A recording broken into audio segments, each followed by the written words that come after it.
The hammer is about to drop. So we think. Early afternoon, Michigan's penalties are going to be announced by the NCAA, publicly announced by the NCAA. We'll be reacting to that on Monday, but we're going to kind of talk about what we expect to see and what could happen over the course of time. We may, if it's big enough, there will be an emergency episode later today. We also have a question that was posed within a group chat that I'm in, and I thought maybe it would be a good idea to kind of discuss it, see what people think. Is the Alabama dynasty dead? Or, as the question was posed to me, will the dynasty die with a loss to Florida State? We'll cover that as well here today. And then, of course, we have the Mountain West Conference preview to close out our week here on Armchair Analysis. Yes, our week is over. We will not have a show over the weekend for the first time since late May. Don't worry, though. We'll be back on Monday. We got plenty of previews to do there as well, starting with the Big 12, ACC. Then we'll do the Big 10, SEC, or SC Big 10. I don't really care. Might just end up doing them in order for all I know. Excuse me. Still fighting this sinus infection off bad. Hopefully, by the time you see me again, it will be gone. But I can't promise nothing. I don't know. But yeah, thank you all for tuning in again. If you're new around here, leave a like, subscribe, comment down below. We're trying to hit 200 subscribers by the time week 0 rolls around. Week 0 is next weekend. So, I think we can do it. We need 21. We are sitting at 179 right now. We need 21. That's 9 plus 10. 21 subscribers here on this channel. No, I'd appreciate you guys so much. Thank you all for tuning in. Thank you all for making preview season so fun. And I'm really looking forward to carrying through this year because we got some great stuff coming. We have 7 days of content coming your way, to include my good buddy BJ Laudermilk, who's going to be on the show Saturdays and Sundays. We'll have live shows where we preview the day, recap Saturday on Sundays. We got all kinds of stuff, and we cover everybody. This isn't a front runner show around here. We cover the entire college football world at the FBS level. I'm not going to sit here and act like we're going to cover FCS, but we will talk about it a little bit because FCS playoffs will roll around. We'll make some predictions. There's plenty to talk about. So thank you all for tuning in. Thank you all for making preview season so awesome. And thank you all for making this show so awesome, making this community so awesome. Building up a lot of fun here. So I really appreciate you guys. Let's go ahead and move forward and talk about today's topics. We're going to lead off with this Michigan stuff because it's the biggest deal right now. The penalties are going to be announced today. And plain and simple, I don't think it's going to be a big deal. I think that at the end of the day, and I apologize, I'm going to have to clear my throat a lot. For whatever reason, today I woke up a little more stuffy than usual, or than I have been all week. There's not much I can do, unfortunately. Sinus infection just got to kind of work its course. So, but anyways, it's been kind of made clear that there's not going to be this huge penalty to drop. It may be a suspension for Sharon Moore. It may be a show cause for Jim Harbaugh. It may be a show cause for Connor Stallions. Okay. It may be a fine for the university. Okay. I don't see a scholarship penalty. I think that's kind of outdated at this point. And we certainly will not see a postseason penalty. Reason being that TV plays too much of a factor. Michigan's too big of a brand. That's just not going to happen.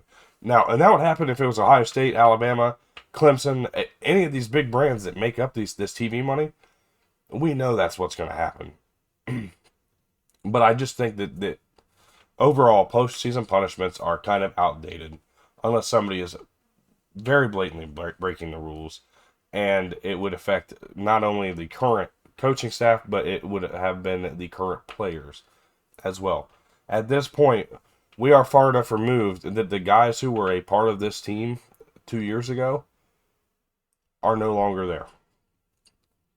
It kind of renders it pointless to make this about the players who have nothing to do with this to begin with.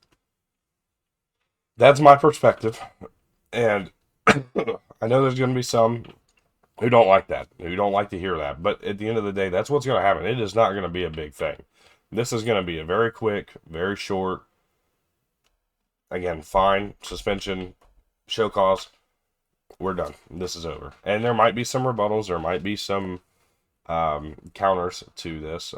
Maybe a counter to the suspension or whatever that may come for Strom, or if it's not left at the 2-game suspension. Hard to say. But that's what I believe is going to happen. Do I believe it's the right thing? To an extent. To an extent, I can agree with it, because I think that we're looking at 2025 college football. And we are now long since past a multitude of punishments that were just a little bit too much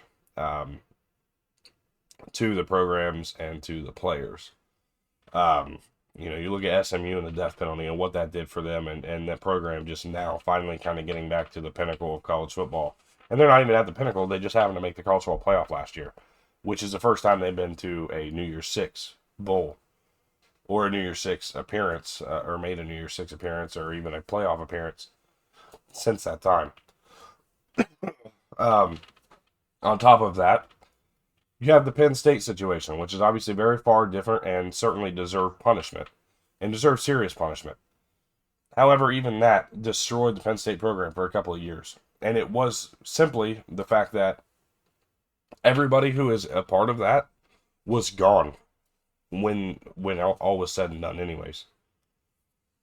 It felt like a punishment just to punish the name and not to punish the actual people who did such heinous stuff. That's a terrible thing. We all can agree with that. But by the time it was said and done, none of those people who had any part of it were remaining at that university. The majority of them in jail. So to me, that punishment felt like it didn't really... It fit the crime should those guys have stayed in positions of power, but they didn't. And therefore, that's kind of my take on that. We've seen over-the-top penalties before. I think we're past that. I think we're kind of moving more towards monetary is what's going to hurt you. Okay, then we're going to make this monetary. A suspension's what's going to hurt. Okay, we're going to suspend somebody who was involved. We're not going to make the university and the players who have nothing to do with it pay.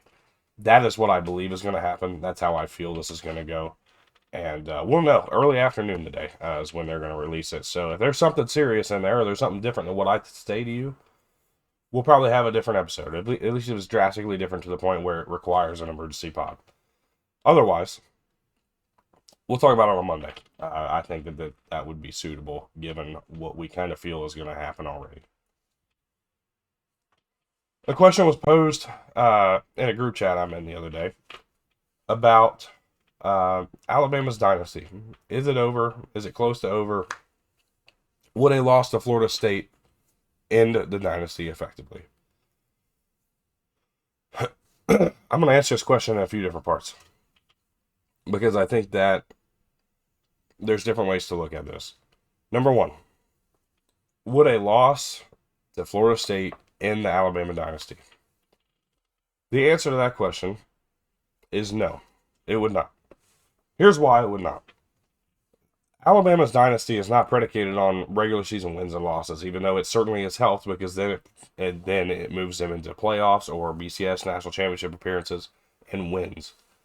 The Alabama dynasty, you could venture to say, started in 08 or 09. The year they beat Texas in the national championship would be the certain start.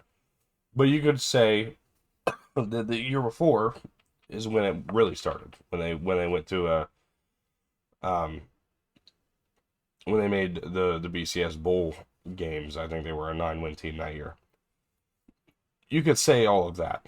You could certainly say that if you wanted to, the dynasty ended with Nick Saban leaving. Sure, that's fine too. What I will say is I believe that the dynasty is still going. I think that this has been a 15, 16, maybe even a 17-year run now or going into a 17th year run now of, I think, dominance in this sport.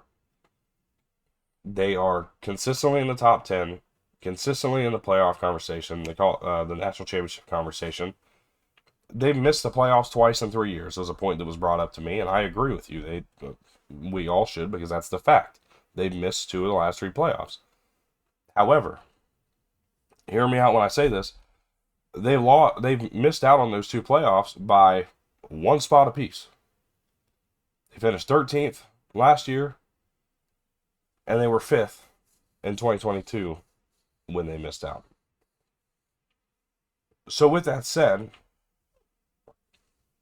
they are, I think, still in the conversation of championship every year.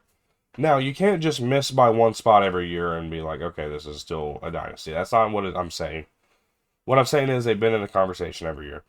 Now, what it's going to take this year, because this year I think is crucial, make or break whether or not it remains.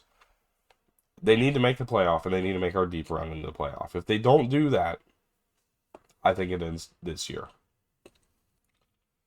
If they do, I think it continues a little bit. Am I saying that it's going to run forever? No, because I don't believe so. I think all things come to an end. And this is certainly one of those things. I think it's going to be this year. I picked them to go, I think, 8-4. I really don't see much better than 10-2. And I don't really see them making a deep run in the playoff. So for me, it's easy for me to say that, yeah, it could end. But it's not gonna fall because of a loss in week 1. And I think we need to make that very clear and make that very understood. A dynasty isn't made or broken. Just the same way a national championship isn't made or broken anymore by a loss in week 1. As a matter of fact, a national championship season is not made or broken by any one loss. More times than not, at least in the Power 4 level. Now, if you want to talk about G5, that's a different story. But if we're talking Power 4 level playoff season, made or broken, it's normally that second or third loss that takes them out, especially now in this 12-team era. Alabama will be able to make the playoff with a loss to Florida State still. That's still on the table and still in front of them. Therefore, I don't see that being the case. But even then, even beyond that, even at the BCS era, 1 loss typically did not kill your opportunity to make a national championship. I think the dynasty lives into 2025. Whether it lives after 2025 is to be determined by the performance on the field of this given team. That will be determined. So, let me know what you guys think. Do you believe the dynasty is still alive? Or do you think it has taken and run its course to a point where it is no longer a dynasty in college football? I'd love to hear your guys' thoughts on that. I think it's definitely an interesting topic as we head into the 2025 season. All right, we go ahead and we're going to take a look at the Mountain West Conference today. Of course, that's our final Group of 5 preview here in terms of conference previews. We give you guys standings, Player of the Year, Coach of the Year picks, along with our conference championship prediction. And I give you guys a player to watch on each of these teams as we go into the year. Guys who, I don't know if they're going to make or break the success, but guys who I think are going to be super important to their given teams or certain position groups. I've kind of gone in that route on some teams over the course of the first few days, and I think I continue that here today. So let's go ahead and talk about it. Looking at Air Force, they got defensive tackle Peyton Zadrowick, and I think he's a guy who is going to be super important to this team going forward this year. Really a big deal on that defensive line. He was a guy that I think I ranked first in interior defensive lineman over the course of the offseason, or the non-playing season, as we call it. But Peyton Zadrowick is a guy who I think is a serious star, serious potential to maybe make a run at being in the NFL if he wants to. But a guy that I think will certainly lead this defense in 2025. At Boise State, I got quarterback Maddox Madsen, and that's kind of low-hanging fruit. I mean, he was the quarterback last year. Why is it so important, or why is he a guy that we need to watch for? Well, the reason for that is because he no longer has one of the best running backs in college football history behind him. Whether or not you believe that is up to you, but that's my opinion. Ashton Jeanty no longer exists on the Boise State roster. He's actually a few hours south in Las Vegas. Maddox Madsen now takes the offense onto his shoulders. They're not going to have that kind of running back this year. They may not have that kind of running game this year. it's going to rely on the shoulders of Maddox Madsen to carry this offense up and down the field on a consistent basis. Can he actually do that? Can he take this offense to that level? Or was he a game manager? Was he that kind of guy?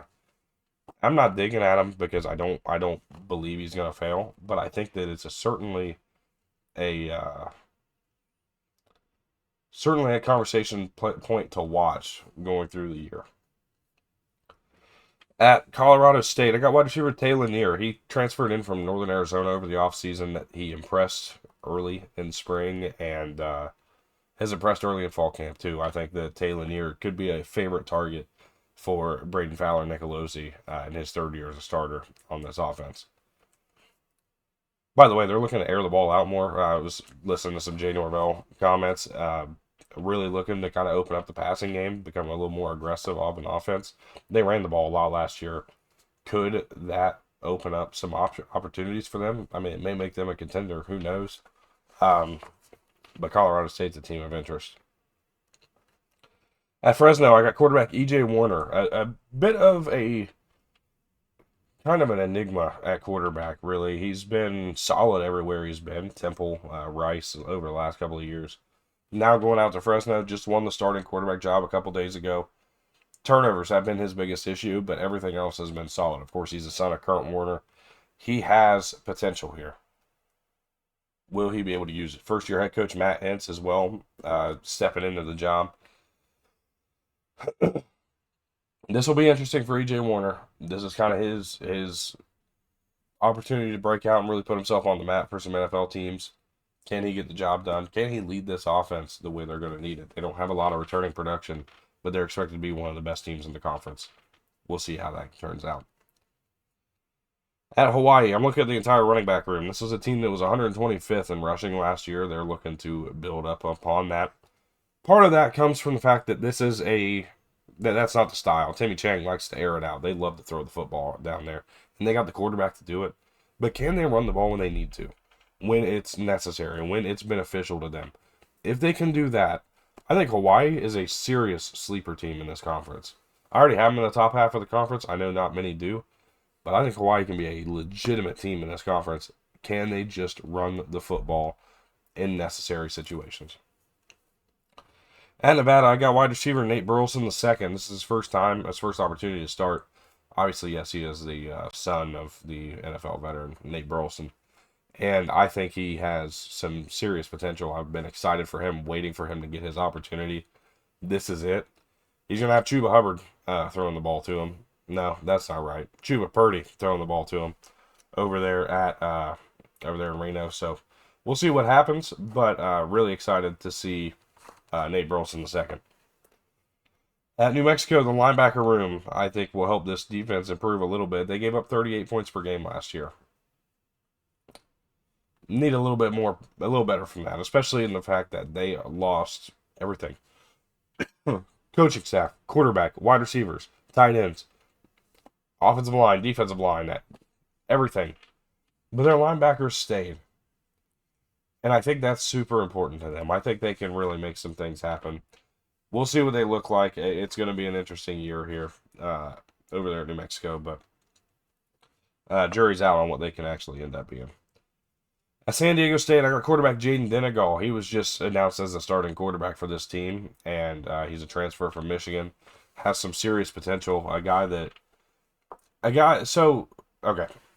So those of you already know or have seen in past videos, there is a Michigan helmet that sits behind me. There's Michigan stuff behind me.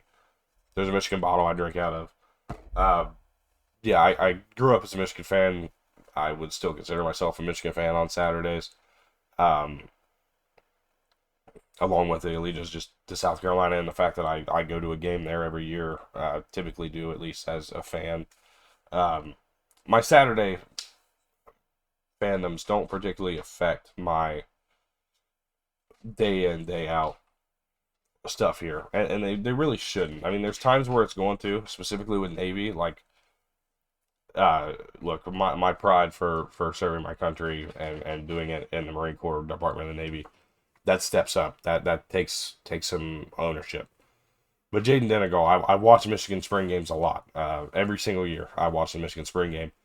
And over the last couple of years, 23, 24, he impressed me. He wasn't good enough. He certainly wasn't better than J.J. McCarthy. I thought he had an opportunity to start last year here at Michigan, and the job was he was passed up by multiple people. I thought he impressed me a good amount. Very surprised he didn't get the playing time or the run at Michigan that he ended up ultimately not getting. I think he has some serious potential. He's going to be playing, of course, in that Sean Lewis offense, high-paced, fast-paced, high-flying. I have some serious expectations for him at San Diego State. They've returned 10 of 11 starters from last year, 10 starters on defense. This defense is going to be improved. I think the offense can be really good. If the offense figures it out, because I really have them predicted pretty low, if the offense figures it out, this will be the surprise team of the entire conference. And you can mark my words on that one. This would be a surprise team in this conference. Can they get the offense going at any point? And I think Denegal's the guy to do it. He throws a really good deep ball, very accurate in the short game, can run the ball himself should they need it. I'm more concerned about their running game than the passing game if I'm looking at San Diego State. But I really like what they've got going on, and I think that I'm super high on Jaden Denegal. If you're a San Diego State fan watching this, you got a really good quarterback. I would not be doubting what you have there. At San Jose State, I got tight end Jackson Cannon. He's going to lead a young receiving core. He was a tight end last year on this team, played a good amount last year. Was not listed as a starter according to sources I looked at, but I seemed like he played starting snaps, so maybe I'm misunderstanding. I think he's going to be on the field a good amount this year, and Kendi Malolo, they like to throw the ball. I think they're going to have a good offense. My question more lies around their defense, what that'll be, but for me, tight end Jackson Cannon, I think is a guy that I expect to kind of be an early leader for this team over the first few games. At UNLV, I got running back Jaden Thomas, but there's a lot of things I could talk about. We could talk about quarterback Alex Orji, quarterback Anthony Calandria coming over from Virginia, head coach Dan Mullen. Yeah, that does exist for those who may have taken an offseason. Dan Mullen does exist at UNLV. But I think Jaden Thomas is going to be a serious star player for this team and really a star player in this conference. Might compete for All-American honors at the running back position, genuinely, but that's to be determined. He had a 918, I think, rushing yards last year, looking to cross over that 1,000-yard threshold in 2025. At Utah State, I got linebacker John Miller. He's one of the returning starters on this defense, and look, Bronco Mendenhall comes in, and I know Utah State fans, you got a little bit of mixed feelings early about this. It's going to be a successful tenure. I know Utah State fans, look, one of my closest friends is a Utah State fan, so for those of you who are listening and saying, what the fuck do you know about Utah State? I'm going to tell you a little bit about what I know about Utah State. Y'all were disappointed in the Blake Anderson firing, given it was for cause, but I know some of you were not very sure that the cause was there, or legitimate, at least. It may have been there, but it was probably not legitimate, according to, again, people I know.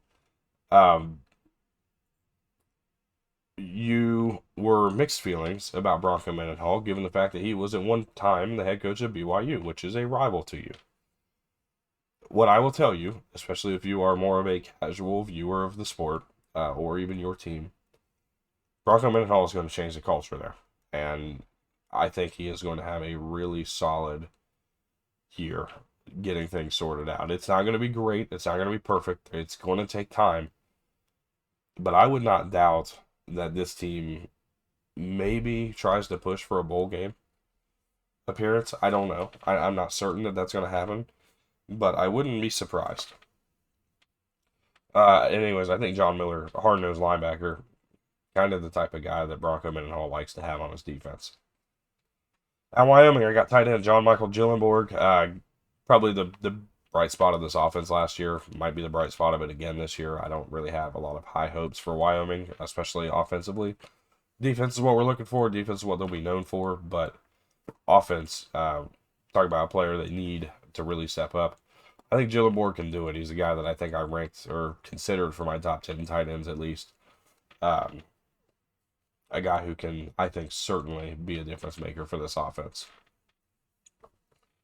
So with that said, let's go ahead and take a look at my predictions for this conference standings. And it's led by Boise State and UNLV. Those are the top two, and it was tight for me from 2 to 5. I had a hard time determining what I wanted to do here, but I ultimately went with this route, which is it's decent. I wanted badly to put Fresno State at 2, but that was partially just hard talking. I really want to see EJ Warner succeed. I don't think I believed that Fresno State belongs at 2, so I left them at 4. Colorado State, I wanted to bump up there, but I was like, do I really think Colorado State's better than UNLV and San Jose State, or even Fresno State? No. I ultimately came up with Boise State and UNLV at 1 and 2.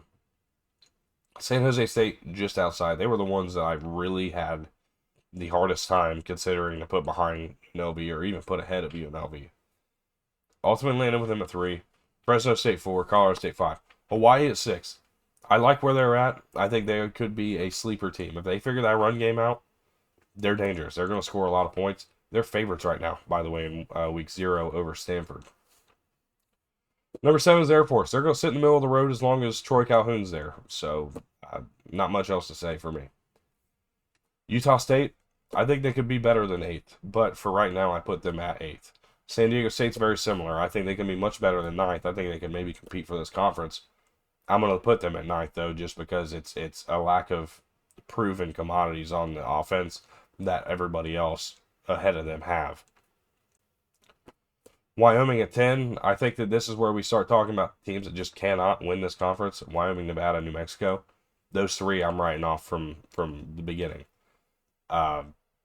Anybody above or at San Diego State and above, I think could make a run. I think there's some that are less likely than others, certainly. But I could see anybody making a run here in this conference. I think it could be a lot of fun. But ultimately, I'm picking Boise State, UNLV. I'm taking Boise State to win the conference. You'll see my full conference championship predictions when I do college football playoff predictions. Kind of set the tone for college football playoff, how I would rank them and what I would give there. But yeah, a big back-to-back conference championship victory for Boise State. As for my player of the year, I'm going to take Jaden Thomas from UNLV. I think he's going to be that big of a deal for UNLV this year and how they produce on offense. Figure out how to talk at some point. It'll be a big deal for how they produce offensively. Matt Entz at Fresno State is my coach of the year. I think he's going to really impress some people this year. Now, hear me out. This is a caveat. San Diego State ends up becoming a top 5 team in the conference. It will be Sean Lewis. That's a no-brainer without questioning. But I'm not predicting that. Therefore, I have to go with what I predict. Matt Entz, I think, would deserve some serious praise for coach of the year. So with that said, that's what I got for you on the Mountain West here in 2025. I thank y'all for tuning in. Again, we will not be here over the weekend. Make sure you return Monday, 1 p.m. Eastern Time. We will have a really fun show for you guys. We'll be doing the ACC. Can't wait to predict that. Obviously, you guys kind of have an idea if you watch preview season. Playlist is on the channel. If you watch preview season, you kind of know where I'm going with this. But if you have not, make sure you tune in. Stick around. Enjoy the show. I appreciate you guys so much for tuning in. It's been a lot of fun. Again, if you're new around here, please leave a like. Specifically, subscribe. We're trying to hit 200 by the time week 0 rolls around. We have 1 week to do it.